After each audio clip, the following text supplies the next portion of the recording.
Bienvenue au Good Morning Barala sur la chaîne Les Histoires qui inspirent. Alors aujourd'hui, nous sommes avec une grande dame. Je ne sais pas si c'est une demoiselle. C'est une grande dame, bien sûr. Elle vient du Congo. Elle va devoir se présenter et nous dire ce qu'elle fait dans la vie. Bonjour, mademoiselle. Bonjour, je m'appelle Célina Mwamba. Comme il a dit, je viens du Congo, mais j'aimerais préciser Congo-Kinshasa. D'accord, c'est important. Je suis PDG de Icrea Perle, qui est une entreprise qui est plus basée en République démocratique du Congo. Nous fabriquons des sacs en perles, des bracelets. Malheureusement, j'ai même pas d'échantillon ici. C'est pas grave, vous allez nous envoyer ça à Bangui. Oui, à part ça, nous formons aussi les femmes dans le beadwork, les perlages en fait, en français. Les perlages pour leur permettre d'être financièrement indépendantes. C'est un peu ce que nous faisons. Ok, d'accord. Alors, parlez-nous de votre parcours. Comment votre parcours a-t-il commencé? Comment en êtes-vous arrivé à ce niveau? Déjà, je viens d'une famille des entrepreneurs. D'accord. Ma maman, c'est une entrepreneur. Mon papa, c'est un entrepreneur. Déjà, étant toute petite, je voyais ce qu'il faisait. D'accord. Comment il cherchait de l'argent tous les jours pour nous rendre heureuses et pour nous donner tout ce qu'on avait besoin. Ouais. Et ça m'a vraiment inspirée, surtout ma maman. Ça m'avait vraiment inspirée. Arrivé à un moment, elle voulait faire des sacs. Okay. C'est elle qui avait commencé avec le sac en perles. D'accord. Mais à cette époque, moi, je suis tellement intelligente, j'apprends facilement. Okay. Et le temps qu'elle était en train de travailler, j'étais en train de l'observer, je commençais aussi à travailler. Et là, elle commençait à me payer $5 par sac. Ah, super. Ouais, elle me payait $5 par sac. Mais après, le business n'avait pas très bien évolué parce que elle n'avait pas la notion de marketing. Ok, d'accord. Et elle avait abandonné ça, elle a commencé à faire autre chose. Après environ 5-7 ans, je vis les business reprendre en fait sur Internet. Okay. Je vis d'autres personnes faire ça. Je me suis dit, mais I can do it. Yes. Alors, j'ai commencé à essayer aussi à faire, jusqu'à faire des jolis modèles dont j'étais vraiment très fière de moi. D'accord. J'ai commencé à faire des bracelets et j'ai constaté que j'étais en train de faire de l'argent. Wow. Et j'étais étudiante. Mais à ces temps-là aussi, je n'avais pas la notion de l'argent. D'accord. Donc, je pouvais gagner de l'argent, je pouvais donner à mes amis des histoires comme ça. Okay. Je voulais faire plaisir à tout le monde, mais je n'avais pas cette notion de dire on peut épargner. Ouais. Et il y a un ami qui me dit, mais je vois que tu gagnes de l'argent avec cette histoire ici. Ouais. Et tu sais que ça peut t'amener encore un peu plus loin. Je me suis dit, ok, comment faire? Et là, il m'apprend maintenant comment faire la gestion de l'argent. Ouais. Je commence à gagner de l'argent et après, je trouve que ma caisse est déjà vraiment high. J'ai déjà maintenant beaucoup. Hein. Wow. Ça se voit même à l'œil nu. Et là, j'ai pris l'initiative de chercher les noms maintenant pour l'entreprise, chercher les logos, chercher tout et tout, commencer à chercher des opportunités pour les femmes entrepreneurs. Wow. J'ai vu d'autres femmes, elles étaient vraiment intéressées par le projet. Elles voulaient aussi apprendre. J'ai commencé aussi à les aider parce que moi, vraiment, j'aimerais voir toutes les femmes devenir indépendantes. On sait que combien de femmes contribuent dans des familles, dans des communautés.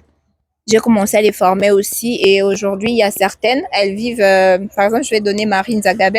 D'accord. Elle vit à Kampala, elle se démarque en fait. Okay, ça, et pour moi, ça me fait vraiment plaisir. D'accord. Alors, c'est très super votre parcours. Alors, j'aimerais juste savoir, quelle a été la plus grande difficulté que vous avez rencontrée? Parce que c'est vrai, on voit que l'histoire est rose, mais quelle a été la plus grande difficulté que vous avez rencontrée durant votre parcours? Durant mon parcours, ouais, pour arriver là où vous êtes, parce qu'on sait que actuellement vous détenez une entreprise qui fabrique du perle. Vous allez m'apprendre ça également. Mais dites-nous au moins une des difficultés parmi d'autres que vous avez rencontrées, que vous avez vraiment touché. Comme on l'a dit, chaque business, elle a toujours des challenges. Ouais.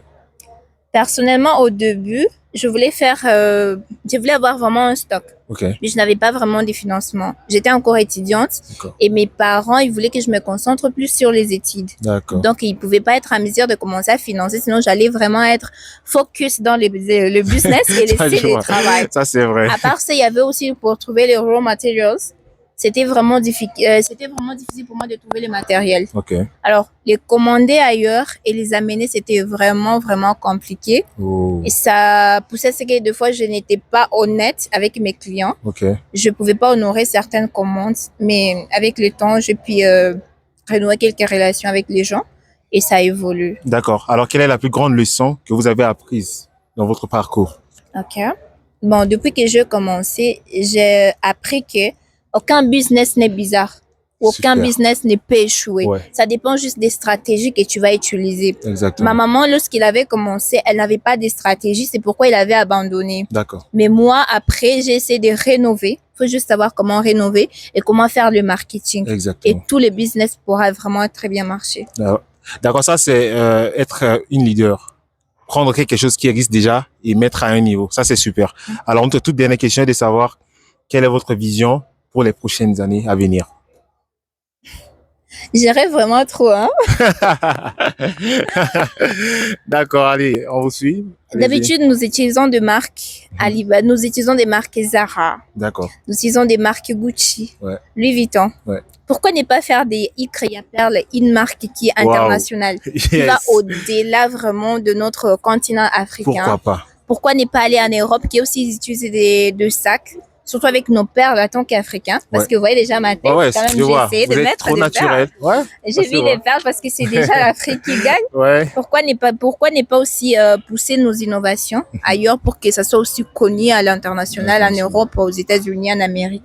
D'accord. Vraiment, Ça, c'est super. l'idée d'amener cette marque all over the world. Ok. En tout cas, je pense que les jeunes filles centrafricaines seront vraiment intéressées que vous partiez là-bas, leur montrer comment est-ce qu'on fait les perles.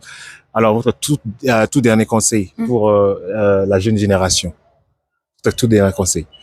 Là, je ne parle pas seulement aux jeunes filles, je parle aux jeunes garçons, aux jeunes filles, bon, à tout le monde en Ok, fait. d'accord, super. À tous les jeunes. Ouais. N'essayez pas de rêver. Rêver, c'est bien aussi, mettez vos rêves en action en fait, si je peux les dire. Ouais. Rêver, mais pratiquer aussi. Ouais. Et surtout, personne n'a le droit de vous décourager. Si vous êtes convaincu que ça va aller, let's try. Okay. Vous allez échouer, mais vous allez apprendre et demain, vous allez vous améliorer. Ok, d'accord. Alors, ça a été super. Je crois que son histoire va vous inspirer. Maintenant, à vous de voir. Si vous voulez également prendre quelque chose que votre mère a fait et ramener à un niveau, ça sera super. Si vous ne voulez pas, en tout cas, ça ne sera pas notre problème. Merci beaucoup. Merci. Goodbye. Bye bye.